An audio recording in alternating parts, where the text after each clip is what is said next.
Okay, hello everybody. Welcome to Korean Atlanta Mentorship. And if you don't know anything about me, I actually paid off my mortgage under 3 years. Yep, not seven, not 10, not 30, under three. And how do you know this? Maturity date 2051. Um, you subtract 30, so you know that the start date was 11/1/2021, or at least when the first bill was. And then you see here, July 29, 2024. So you kind of do the math, like, wow, that's under 3 years. I think it's like 2 years and 9 months, if I calculate correctly. And paid off, first lien.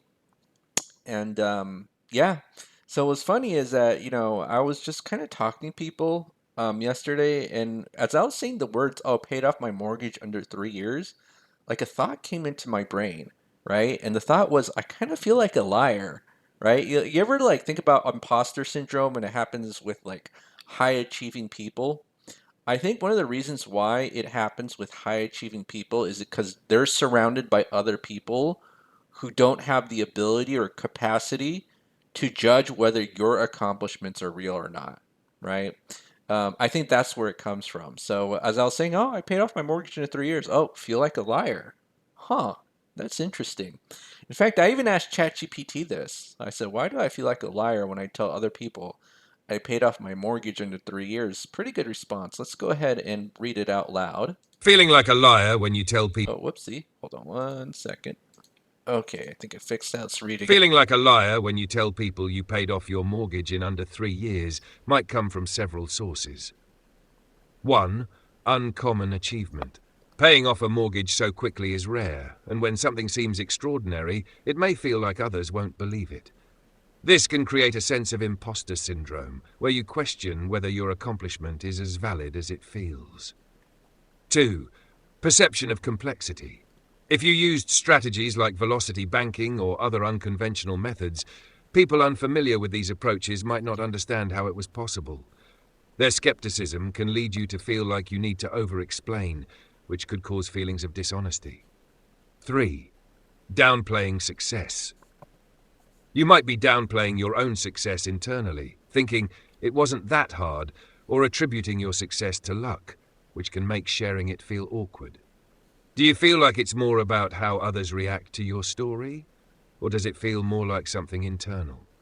Yeah, for me, I don't feel like it feels too internal because I'm pretty proud of achieving, although I'm a little bit humble, or I like to do a humble brag. But it's when I tell other people and it feels like I haven't told them, like it almost feels like the statement I paid off my mortgage under 3 years was ignored. You know what I mean? Like, oh yeah, just paid it off. Just paid it off. And then, but it is because it's also an uncommon achievement as well, right? And it really wasn't that hard, or I don't think it was. It just kind of slept. And I remember my first year when I did all this, I was like, whoa, I paid off 58 grand under a year without even trying, right? All right. Well, let's get to it. So we're going to go ahead and practice velocity banking, which is pretty much a strategy that I used. I mean, it's just a fancy name, what we'll call it a marketing name for just pay off your debts quickly using your line of credit as your main operating account, right? So, what is the requirement to do this, especially if you're going to want to see this in a spreadsheet form? Number one's a budget, right? We have our income, expenses, leftover savings, 3 credit cards, 2 auto loans, and a mortgage.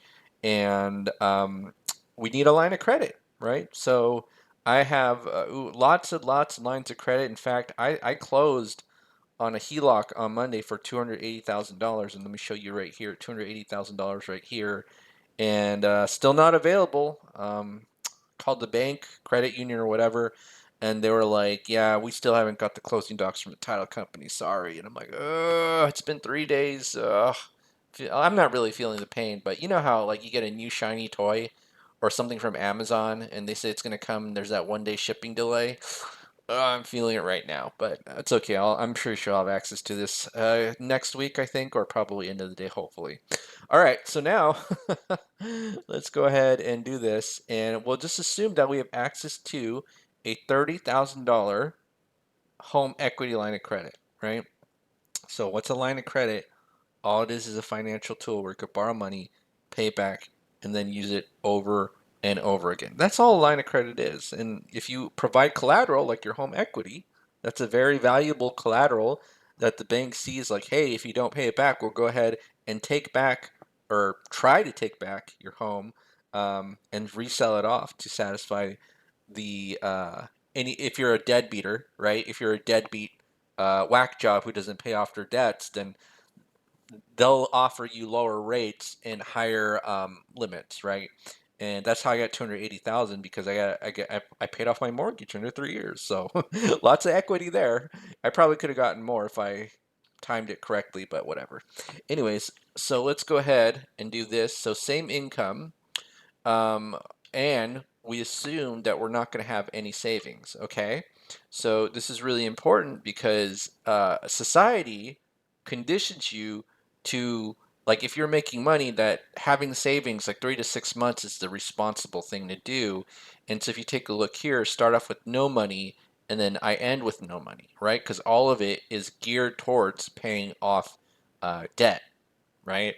Whereas if I just have all that effort to save 3 to 6 months, or in Dave Ramsey's case, the first step is to save $1,000. That's money is not going to be that whatever I'm saving is not going to be used to attack debt, and we're going to do that with the help of a line of credit. Okay, and let's go ahead and copy our expenses, and then we'll just go ahead and do this, and or something. We have a concept called cash flow instead of savings, right? It's very similar in the beginning. Now let me just kind of go here. So here's her goal. We're going to pay off this $31,000 of credit card debt first, and then attack the other debts. And what's really important is that you understand there's a certain order which you pay off the debt. Now, this was the first general debt payoff criteria that I learned, which is just, oh, look for the lowest balance, highest interest rate, and highest payment. And that does make sense. Now, if you have this many debts, right? This is literally like 22, and I'm like, my eyes are being crossed. And this is a real life case study, 22 debts. How do you know which ones to pay off? This is so confusing. And I'll be honest, like, sometimes accomplishing your goal is not just nearly based on like theory, but you have to have practical wisdom in it as well. So one of the things that we need is an easy ranking system, right? A ranking system to know which debts to pay off, and that's why I like this thing called the cash flow index, right? So all it is the balance divided by the monthly payment, and I have it calculated here for loans. So you see here cash flow index 51, 49, 197. If you don't know what it's about, just Google it, cash flow index. But the lower the number, that's the one you want to pay off first, right? Because you get more bang for your buck. If I pay off this 15 grand, I get $300 back in my cash flow. Whereas if I pay off this $300,000, I only get about 1,500. So you don't get as much bang for your buck. And this is why, okay, this is why it's incredibly dangerous to just listen to advice on the internet that says just simply replace your mortgage with a line of credit. Like if you replace this whole $300,000 with like a 9 or 10% line of credit, that's a no bueno because there's not enough cash flow um, to offset, let's say, the higher interest rate, which is what we're looking to do. Okay, so let's go ahead and do this. So what we're going to do is pay off the credit cards, and then how much is that in total? That's $31,000 in credit cards. So what I'm going to do is I'm going to move. Oh, you know what? It's 30,000. For this demonstration, I'm just going to flub this and say we got a $35,000 home equity line of credit. So $31,000, right? 31,000. And then now we just got to do the simple math formulas. Well, actually, let's do this. Now that we moved $31,000 into the line of credit, because it's kind of like just a balance transfer or debt transfer, but guess what happens to these payments? These all go to zero.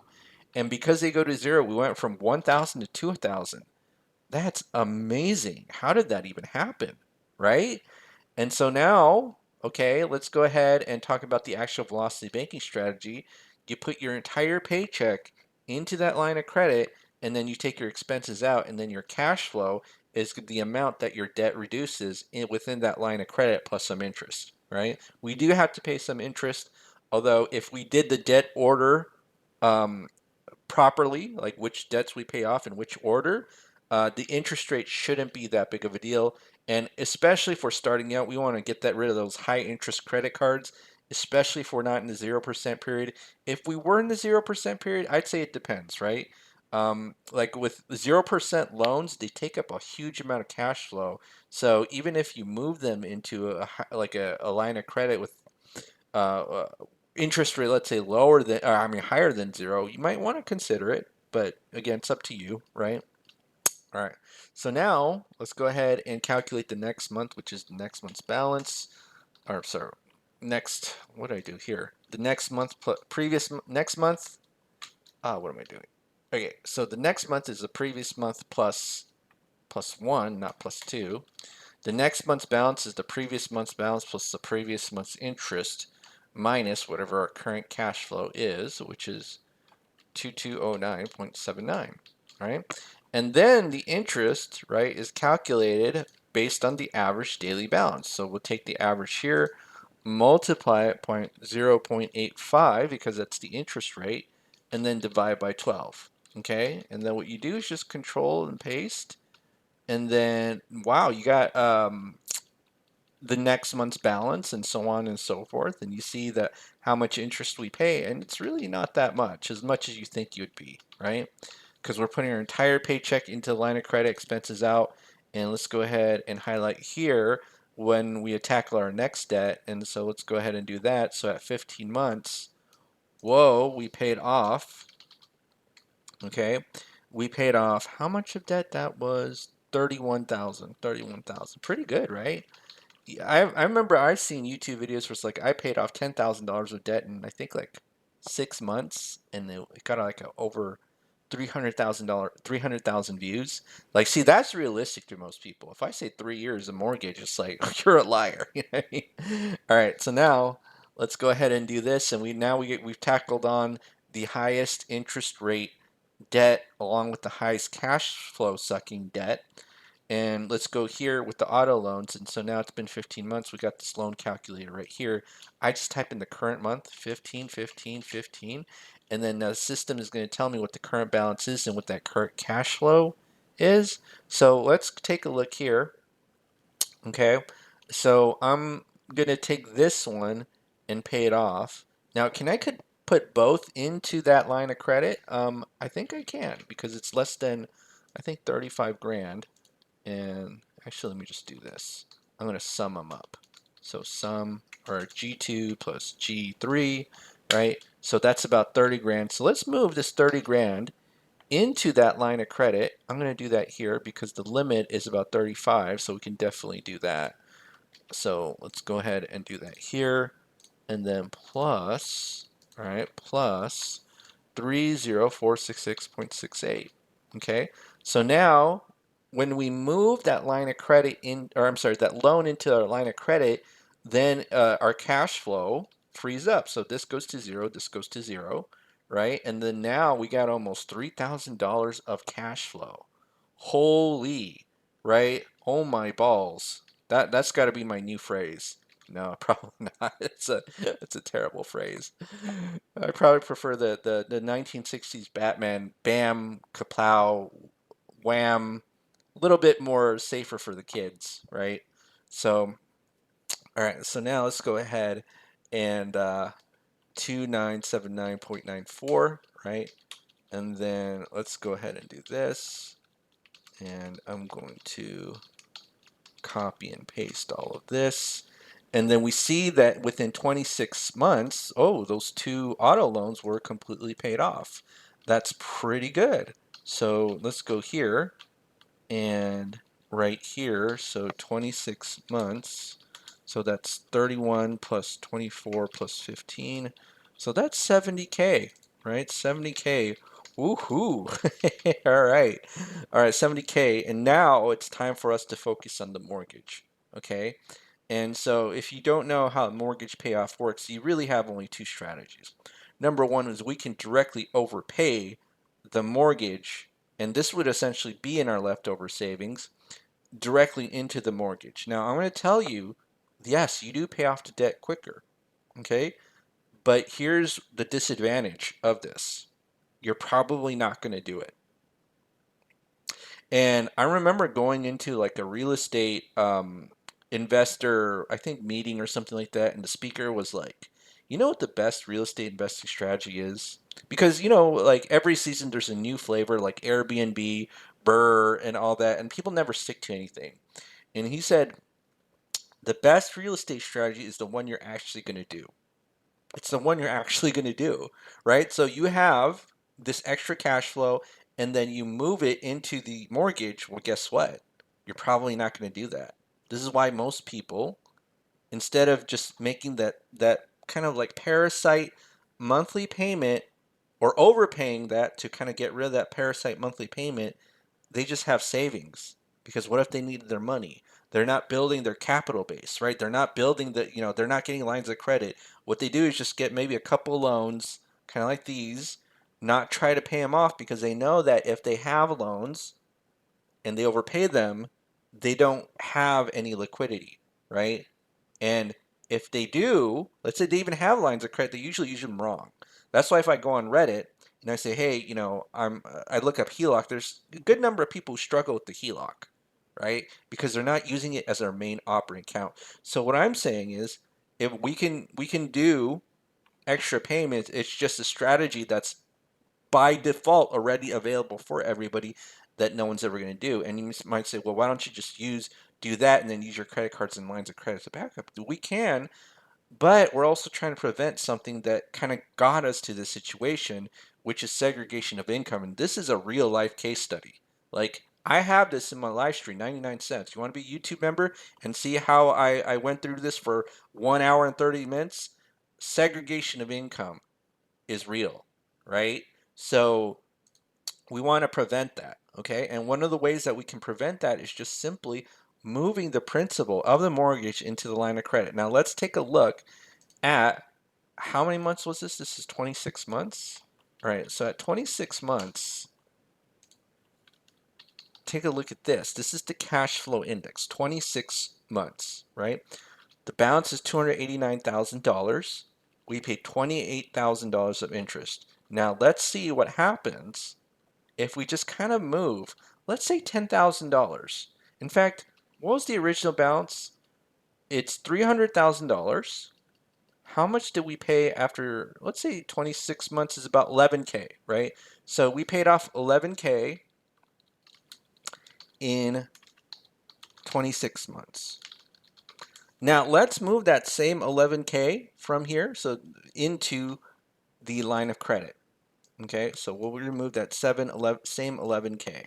So plus 11000, okay? And we're gonna have the same cash flow, and it took us 1, 2, 3, 4, about 5 months, right? So something that took us 26 months, it literally took us 5 months, about 5 months. And then we can just kind of, so what's 26 divided by 5? We could do it like 5 times. We could have paid off like 55 grand within that 26 months. That makes sense, right? Now, I know what some of you are thinking, like is there like a special, let's say, way to optimize like what that chunking amount or that amount to move to the line of credit is? I just say as a general rule of thumb, just move whatever your paycheck amount is. You can't fail at that. It's a low enough balance so that you can put your entire income into that line of credit and then use your cash flow to pay it off, right? And prevent that segregation of income, still save interest, and have control over your money. And I'm going to be honest, I really think that when people talk about velocity banking, paying off your mortgage should be kind of like the last thing that they need to emphasize because it's about maximizing that cash flow. So let me go ahead and open up this velocity banking calculator thingamajigger that I always like to show off that I didn't create because I'm not that smart. But let's go ahead and do that here. Velocity banking calculator. And all I gotta do is just put in these numbers. So what's the current balance is, or original balance is 300,000, right? So 30000, and then what's the 289,232.31? 289,232.31. Okay, and then it is a 4.5% interest rate. And what is the balance of that loan? It is 289,232.31. So 289,232.31. And now let's do this. Okay. So 6,500 is our income. And then, did I miss anything? No, that's the beauty of this calculator. Actually, yeah, that's the beauty of this calculator because I don't have to be that smart. And what did I do here? Why does it say never? Oh, the payment amount I definitely did wrong. What am I doing? That's not the payment amount. Well, at least we know that the calculator works, kind of. It's 1520.06. 1520.06. Okay. So this is the payoff amount about 6 years. Not bad, right? So 6 years. Um, well, although this is why I don't have a $300,000 loan. Well, what's a $300,000 loan? It's like a 400 or 450 house. Um, but I have a 200 something thousand. That's what I originally started with. It's probably why I paid it off so quick.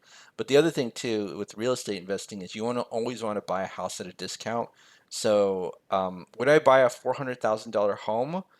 Probably not because there's not enough rental income to kind of offset that or justify that purchase as well. So you kind of want a little bit of cash flow and equity. But if you buy a home that's in like the A-class neighborhoods, you're probably never going to get any cash flow, like ever. Like you buy a home in Hawaii, that thing, I don't even know why you'd make it a rental. And that's why, a lot of people in Hawaii they're doing the short-term rental business. And one of the reasons is because it's like a way to make ends meet because a lot of people in Hawaii, unfortunately, they got to move out because it's like everything's so expensive, but not a lot of people are making it too, right? So I don't know why I'm just rambling on. Okay, so last thing is that you might be asking where I got this calculator from, and I probably need to do a better job of advertising Renatus because it's where I originally learned velocity banking from, right? And so if you're interested, not only learn velocity banking, but kind of learning more in addition to that, um, I'll probably, I don't know if I should do a live stream or just kind of, I got to find a way because I've briefly mentioned it, but I've kind of made the Google form a little bit unfriendly so I don't get bothered because a lot of people have been hitting me up in real life, and one of the things I don't want is to book a call and have a person show up, which is just a waste of my time. Kind of reminds me of being a landlord and having a house for rent. You're gonna have a lot of prospective tenants who don't even show up, which is the only reason why I do group showings. I mean, I love helping and serving people, believe it or not. But if you ain't gonna do your job, like The Rock says, remember The Rock in like the early '90s wrestling, he was like he had that theme song, like do your job and know your role, or so is that it? Or was that something else? Maybe I'm making it up. Anyways, uh, okay. Let me where am I even going with this? Oh, let me just copy this. 6.2 years. So let me switch gears here and all right. So let me write this down. So this is to pay off the mortgage is going to take 26 divided by 12 plus 6.2, right? And then that's going to be 8.37 years debt free, right? And that's about $370,000 of debt. Not bad, right? So we're now completely mortgage free. And, I personally, like I said, would never buy a $400,000 house. Never. Like, why would I do that? That's such a waste of money. I mean, I could buy a decent house in a $300,000 neighborhood and the loan would be about 220 or something like that, right? All right. Well, that's it for today. So, I don't know. Do you feel like if you paid off a mortgage under 3 years, or and in this case it'd be six, do you think you'd feel like a liar? Like, hey, folks, I paid off my mortgage under 6 or 7 years, and it's just like I just don't even want to talk about real life anymore. Now I'll talk about it on YouTube just because like YouTube is like my anonymous platform where I can express my thoughts and feelings. But there's a lot of things that I think about that I just don't tell people just because I don't think like I'm tired of explaining. You know what I mean? Like you tell people something and they don't get it, and it's just like, ugh, I'm sick of it. So I'll just post it on YouTube because I only want to do it for the people who actually want to listen, right? AKA my cult. No, I'm just kidding. Or am I? Right? All right. No, I'm just kidding. All right. So this is Korean Atlanta Mentorship. So have a great day, and we will speak next time.